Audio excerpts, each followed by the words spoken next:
फारबिसगंज में 5 राज्यों की विधानसभा चुनाव परिणामों को लेकर दिन भर राजनीतिक माहौल गर्म रहा। भाजपा कार्यकर्ता सुबह से ही टीवी पर नजरें जमाए रहे। पूर्व विधायक मंचन केसरी के जनसंपर्क कार्यालय में समर्थकों की भीड़ जुटी रही। जैसे जैसे रुझान भाजपा के पक्ष में आए, कार्यकर्ताओं का उत्साह बढ़ता गया। मिठाइयां बांटी गई और नारेबाजी कर खुशी जाहिर की गई। मंचन केसरी ने कहा कि ये नतीजे जनता के विश्वास और प्रधानमंत्री की नेतृत्व की जीत है। उन्होंने पश्चिमी बंगाल में भी बदलाव के संकेत नजर आने की बात कही। बिल्कुल सही बात है,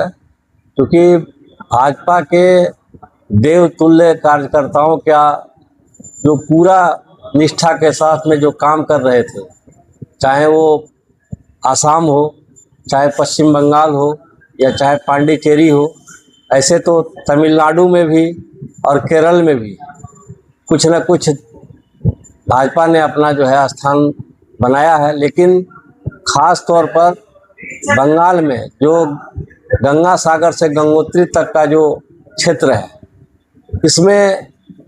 भाजपा ने जिस प्रकार से जीत हासिल की है, ये बहुत बड़ा संदेश सनातनियों के लिए जाता है। क्योंकि पश्चिम बंगाल में हम लोग 3 महीना केंद्रीय नेतृत्व के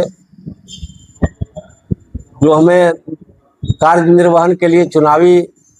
देखरेख के लिए जो हमें वहाँ लगाया गया था दक्षिण दिनाजपुर में, तो वो चिकन नेक का एरिया पड़ता है और तीनों ओर से बांग्लादेश का जो है बॉर्डर पड़ता है। फिर भी वहाँ किस परिस्थिति में वहाँ के जो कार्यकर्ता थे, जिन्होंने पिछले कई एक चुनाव में पीठ पर लाठियाँ खाई, सर फुड़वाए,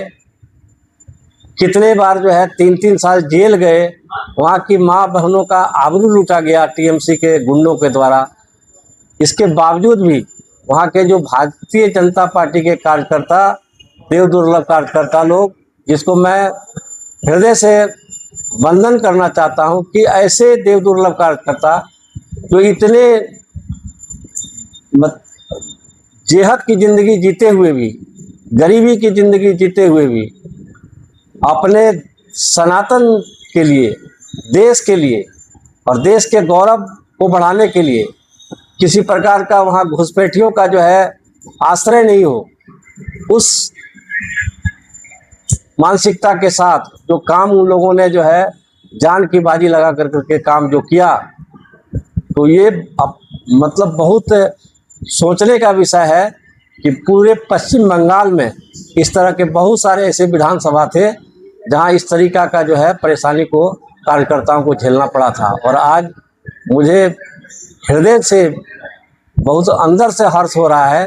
कि भारतीय जनता पार्टी ने 205 सीटों पर 2/3 बहुमत लेकर करके एक बहुत बड़ा मैसेज जो है भारत को देने का जो है काम किया है। हम उन सभी केंद्रीय नेतृत्व के नेता और देश के यशस्वी प्रधानमंत्री श्रद्धेय नरेंद्र भाई मोदी जी और देश के गृह मंत्री श्रद्धेय अमित शाह जी, राष्ट्रीय अध्यक्ष नितिन नवीन जी और वहाँ के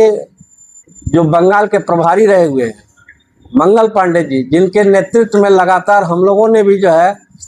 उनके साथ 3 महीने तक लगातार काम करने का जो मौका मिला, उनसे सीखने का जो मौका मिला, जो किस प्रकार से जो है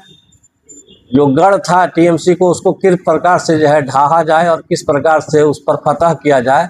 ये बहुत बड़ा एक जो सिस्टम था भारतीय जनता पार्टी का, उस सिस्टम को हम लोगों ने फॉलो किया और सभी जितने लोगों को लगाया गया था जिन राज्यों से, सब लोगों ने पूरे निष्ठा के साथ बढ़ चढ़ करके काम किया। और इसी का परिणाम था कि आज हम पश्चिम बंगाल में 205 सीट का जो है बढ़त बना करके आज सबसे बड़ी पार्टी में 2/3 बहुमत से जीत हासिल कर करके टीएमसी के गढ़ को ढाने का काम किया और सनातन को पुनः स्थापित करने का हम लोगों ने काम किया है। और देश के यशस्वी प्रधानमंत्री जी को मैं हृदय से धन्यवाद देना चाहता हूं कि आप लगातार दिन रात, और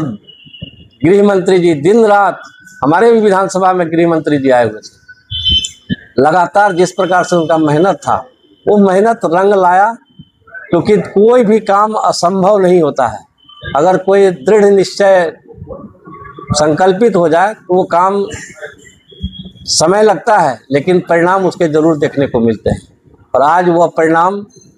लंबे अरसे के बाद, आज़ादी के बाद पहली बार जो है भारतीय जनता पार्टी ने पश्चिम बंगाल में अपना सरकार बनाने का काम किया है। हम देश के तमाम और पश्चिम बंगाल के सभी मातृशक्ति को खास कर करके और वहाँ के देवतुल्य कार्यकर्ता को वंदन करते हैं, चंदन करते हैं, उनको नमन करते हैं कि आप सभी का जो निष्ठा था और जो जिस उद्देश्य का जो है आप लोगों ने मनसा बनाया था, आज वह उद्देश्य आपका पूरा हो गया। वंदे मातरम, भारत माता की जय। पहले तो मैं आपके चैनल को बहुत धन्यवाद देता हूँ। और जो हमारे भारत देश के प्रधान सेवक हमारे नरेंद्र मोदी जी का सशक्त नेतृत्व और हमारे आदरणीय गृह मंत्री श्री अमित शाह जी का दृढ़ संकल्प, जो इस बंगाल चुनाव में इतिहास रचने का काम किया है, वो बहुत ही आप उसे कल्पना नहीं कर सकते। और जो हमारे जमीनी कार्यकर्ता है, जो दिन को दिन नहीं समझे, रात को रात नहीं समझे, दिन रात अपना खून पसीना करके इस चुनाव को ऐतिहासिक बनाने का काम किया है, उसे मैं दिल की गहराइयों से धन्यवाद देता हूँ। प्रेम केसरी, भारतीय जनता युवा मोर्चा।